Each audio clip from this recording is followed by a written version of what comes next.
Good morning everyone. আজ হলো মঙ্গলবার। আজকে সকালে ঘুম থেকে তাড়াতাড়ি উঠে পুজোটা করে নিলাম। আর আজ তো ফুল তোলার সময় বাগানে দেখুন একটা খুব সুন্দর জবা ফুল ফুটেছে। এই জবা ফুলটা আমাদের বাগানে ফার্স্ট টাইম ফুটেছে। কালারটা এত সুন্দর, পুরো পিওর বাসন্তী কালার।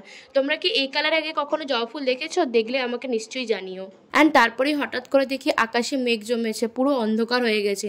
জানি না বৃষ্টি হবে কিনা, কারণ আমি যে জায়গায় থেকে ওটা হচ্ছে পাপি জায়গা। চট করে বৃষ্টি হতেই চায় না। একটু বৃষ্টি হলে শান্তি পাই, যা গরম পড়েছে এখানে। দেন তো ব্রেকফাস্টটা করলাম, আর আজকে ব্রেকফাস্টটা করতে অনেকটাই লেট হয়ে গেল।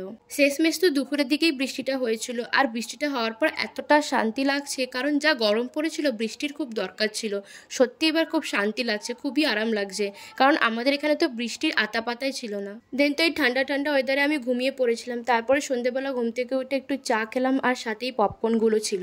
আর আজকে তো রাতের ডিনারে মা চিলি মাশরুম বানিয়েছিল, আর ওটা দিয়ে আজকে ডিনারটা কমপ্লিট করলাম। So that's it for today.